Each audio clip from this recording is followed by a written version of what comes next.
Astrology isn't just about signs and symbols. It's a tool for navigating real life. Hello, and welcome to Astrology with Elisa. I'm your host, Elisa Dixon, and I'm so glad you're here. Let's dive in. Hi, everyone. This is Elisa Dixon, and this is Astrology with Elisa.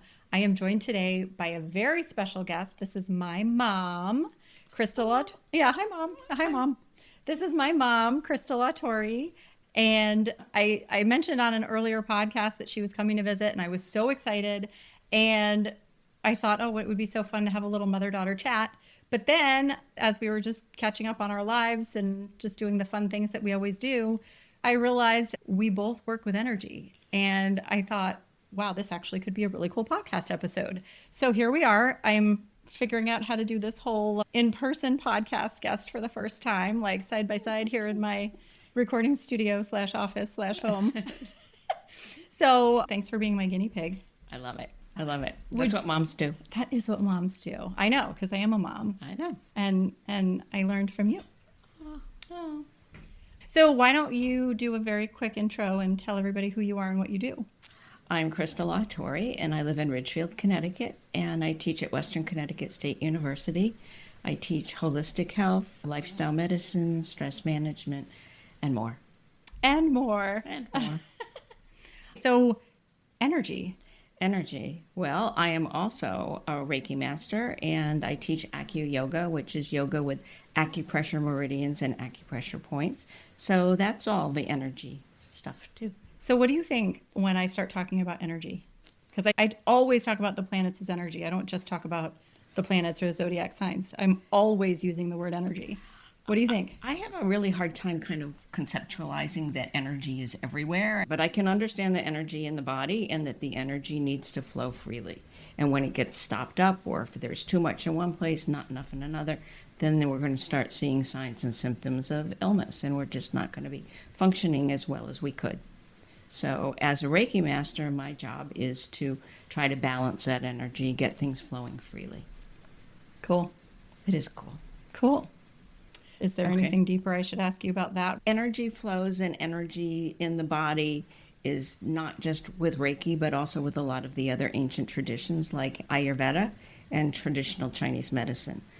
Western medicine really doesn't talk about energy in our bodies or look at the spirituality aspect of our personalities.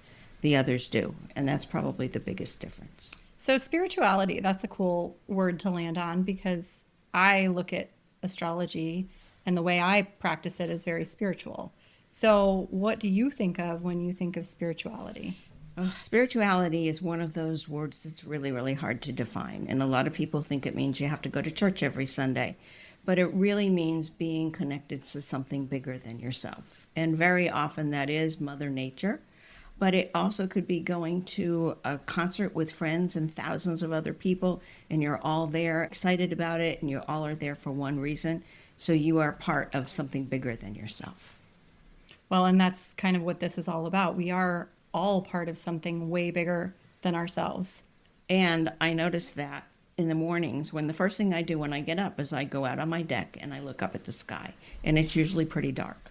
So I look up and I see all these wonderful stars, and I think, holy moly, this is incredible. This is so much more than I am just down here, and I am part of this, and I am filled with awe. Awe. I love that. So you had something you had to say about the word awe. Well, I think that a lot of people misuse the word awe. Awe really has to do with having a sense of like overwhelming emotional impact to you. Like a lot of people say if they're on a mountaintop and they're seeing it. For me, it's when I see the stars. It is a connection to something way bigger than ourselves. And in experiencing this, we are just kind of blown over emotionally. And it kind of gives credence to the fact that there's a lot of really, really good in the world, especially when we're having a tough day. So let's walk me through what are the first steps of identifying stress? Oh my goodness. The first thing is being aware of what's going on in your body, because Mother Nature gives us a stress response to keep us safe and to help us to survive. So what she does is she makes our body do things so that it's ready, that we could fight, flight, or flee, or freeze all at once so that we can survive. So when our heart starts pounding, when our breath starts getting very shallow and very rapid, we might perspire, our pupils dilate, all of our senses are heightened, and we're ready to go. Sometimes this feels like butterflies in our stomach. Sometimes people start to perspire or their face gets bright red. And sometimes people just flip out because they just don't know what's coming next in their bodies. So the trick is to be able to step back and say, what is going on in my body and why is this happening? And first of all, embrace it. It's a little uncomfortable, but embrace the fact that our body is readying us for something that we may need. And we often look at this as a negative thing. So if we could look at this as something positive, like my body is getting me ready to do something wonderful. Wait a minute. So think about stress as a positive thing? Yes, stress does not have to be a negative thing. The stressful event, the event itself is neutral. It's the label we put on it. So if we are driving from point A to point B and we get stuck in traffic and we're a little bit irritated because we really want to get to where we're going and we got delayed. But if you turn it around and you say, okay, I am here now. First of all, there's nothing I can do about it. I'm stuck in traffic. But look, I never noticed those flowers by the roadside before. Those are really pretty. Or I never noticed that building because I'm usually zipping by so fast that I don't have time to look anywhere but the road. So looking at things from a positive perspective changes everything. I have to laugh because you are so speaking your astrology right now. You have a Taurus moon. And when you're talking about feeling things in the body, that is a very Taurus moon thing because Taurus is all about the senses. What can I feel? What can I touch? Everything sensory is Taurus. And Taurus is also the sign of nature. And you just spoke about how if you're stuck in traffic, let me look outside and notice these beautiful flowers. That is such a Taurus moon thing. Just identifying feelings and how things feel in your body. I just think it's awesome when people speak their chart. There you go. Just came naturally. Didn't even think about it. Well, and the moon, because that's instinctual. There we are. See? So what role do you think intuition plays? I think intuition is one of those things that we tend to kind of disbelieve or just dismiss because, you'll get a random thought and you'll think, well, that's crazy. That could never happen. And just dismiss it. But in reality, that's our intuition trying to tell us something. And if we start to become a little bit more mindful of what's going on in our bodies and in our minds, then we can discover a whole new world. A whole new world. There you go. So when somebody is emotionally overwhelmed, what are some tips and tricks that you give them? The very first thing to do is to stop and take a breath. Take a nice deep breath. Just stop. See what's going on in your body. Observe. And then you proceed. It's taking a nice deep breath just kind of takes you out of that craziness for just a bit. Now, this takes practice. You can't just do this all of a sudden. Another thing to do is to stop and do the 5 senses observation. Look around. What are 5 things that you can see? What are 4 things that you can hear? What are 3 things that you can smell? What are 2 things that you can hear? What's the 1 thing that you can taste? That's a little bit tricky in the moment. Because you have to have something to actually put in your mouth, and you can't always. Exactly. Yeah. Just taking that time to do that, it gives your body a little bit of a break. And then you can think about how to proceed with this. The other thing to do is deep breathing. Deep breathing actually activates the parasympathetic nervous system, which puts you into rest and digest as opposed to fight or flight. Okay, what is rest and digest? Rest and digest is calm. It's the parasympathetic nervous system. And the big nerve that is involved in that is the vagus nerve, which comes out of the back of your head, comes down through your neck, and then it goes through your torso. So by taking deep breaths in through our trachea, also by humming, singing, yodeling. Yodeling? Yodeling. Oh my gosh. Yes, absolutely. That will exercise and tone that vagus nerve, which helps you to calm down a little bit faster. So the trick is to do this when you're not stressed, so that when you are stressed, you can go into it. And you can just start yodeling? You could start yodeling. Absolutely. That would get you out of the stress mode. That might make you laugh. And it would. And that also is very good for you. Laughter is huge. So this is really helpful because so often I will be talking about what's going on up in the sky with the planets and how certain things are coming that might be a little more stressful, like when we're in eclipse time, or if someone's having a Saturn return, or, if Mars and Pluto are in the sky and they're opposite each other or squaring each other and it's showing up really angry down on Earth and people are getting all stressed out and a little out of their minds. This is good because these are some tools maybe that people can use to calm down. Yes. And sometimes people say to me, oh, yes, teach me the deep breathing, and I'll do that when I'm stressed.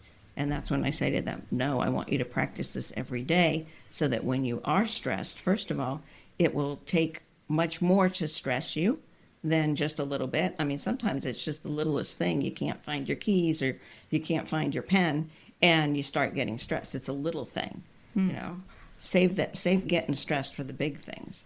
But use that breath every day so that you can kick into that just very naturally when you are stressed. And that way you'll kind of stop it in its tracks. Okay. So you've always been like the most optimistic, positive person ever. Do you think that attributes to reducing stress?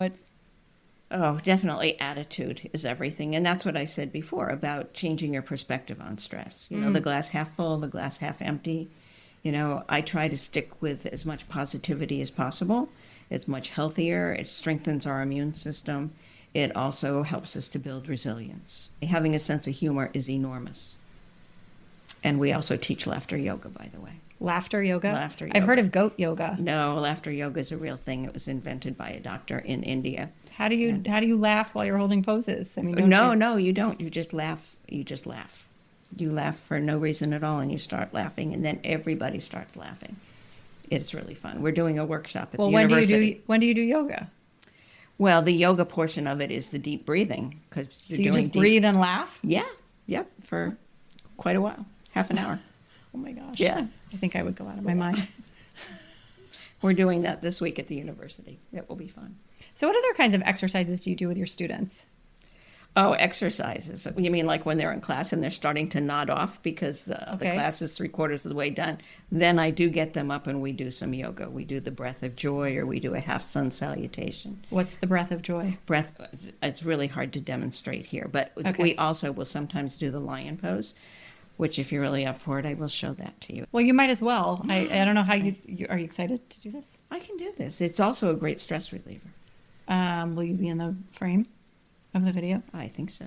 Okay, do it. I think so. So you take a deep breath. Oh, you can do it just sitting? Yeah. Oh, yeah. Oh, yeah. Oh, I thought you were going to go get on the floor. Oh, no.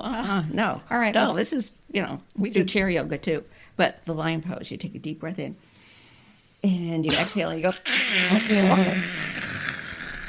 I cannot do this. And that is the lion pose. And it's really, really good when somebody's aggravating you. You do not do this, put that in their face. You do not. But you can go into the bathroom and you can go, and you know that you're doing it for that situation. But you feel a whole lot better. Don't you want to come to my class? It's fun. Do you do this in school? I haven't done that one yet, but that's coming. You should do that one the day the dean pops in to check on your classes. All right, I'll try it with you. All right, ready? Yeah. Take a deep breath in.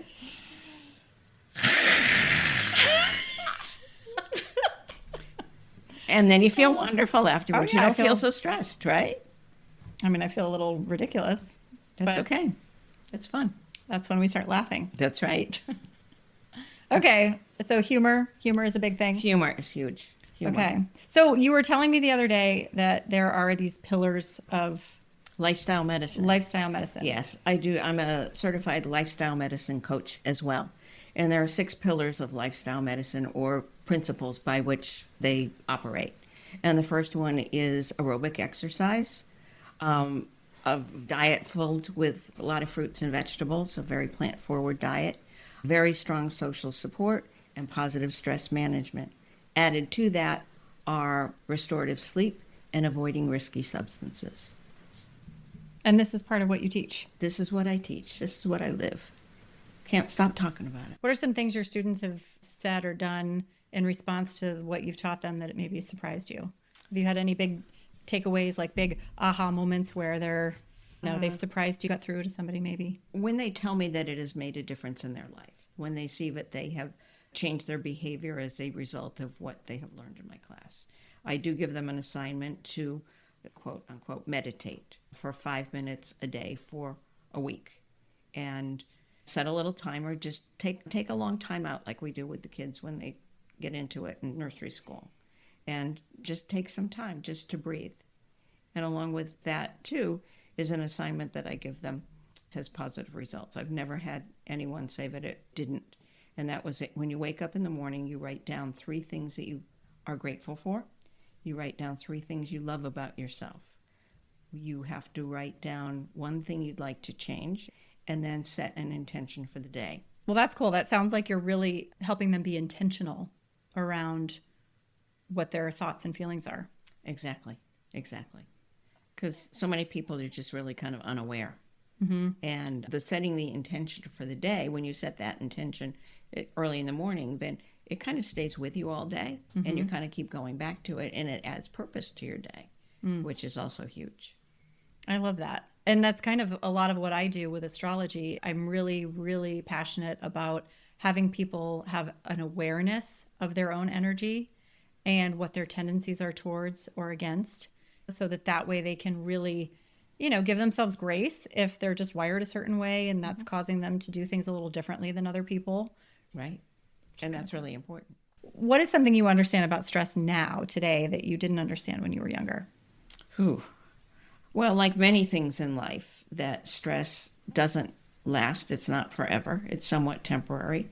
The other thing is that we can manage it. We can choose how we deal with a stressor. We can make it our friend, or we could, choose to fight with it. We have a choice. We have a choice to respond, not just to react. There's that whole balance. And that's what's really important too. Your body wants. Your body wants. And your soul wants. Yeah. I mean, your whole being wants this. Yeah. Okay. Body, mind, and spirit. Body, mind, and spirit. And that is a big piece of what you teach. Absolutely. And now here I am podcasting about basically the same thing, just with different words, different labels. And isn't it so cool? Energy is all around us, whether or not we're aware. That's right. Is there any advice, any parting advice that you'd like to give anybody? Just to be really mindful and appreciative. Here again, expressing gratitude. That's one of the best things that we can do to stay positive and to stay healthy. Healthy of body, mind, and spirit. Love. Well, this has been wonderful. It's been fun. I know. We've had the best weekend together. This is so fun to come together and share both of our respective energy disciplines with the world. Thank you so much for being game to do this with me. It's fun. It was so fun. So as always, I will have another episode for you every week, maybe solo, maybe with a guest, but thank you so much for listening. As always, I love and appreciate you all. Take care, and I'll see you next time. Bye. Bye. Hey, Astro friends, if you enjoyed this episode, please share it with a friend, follow the show, or leave a review. Let's keep growing this beautiful little community together.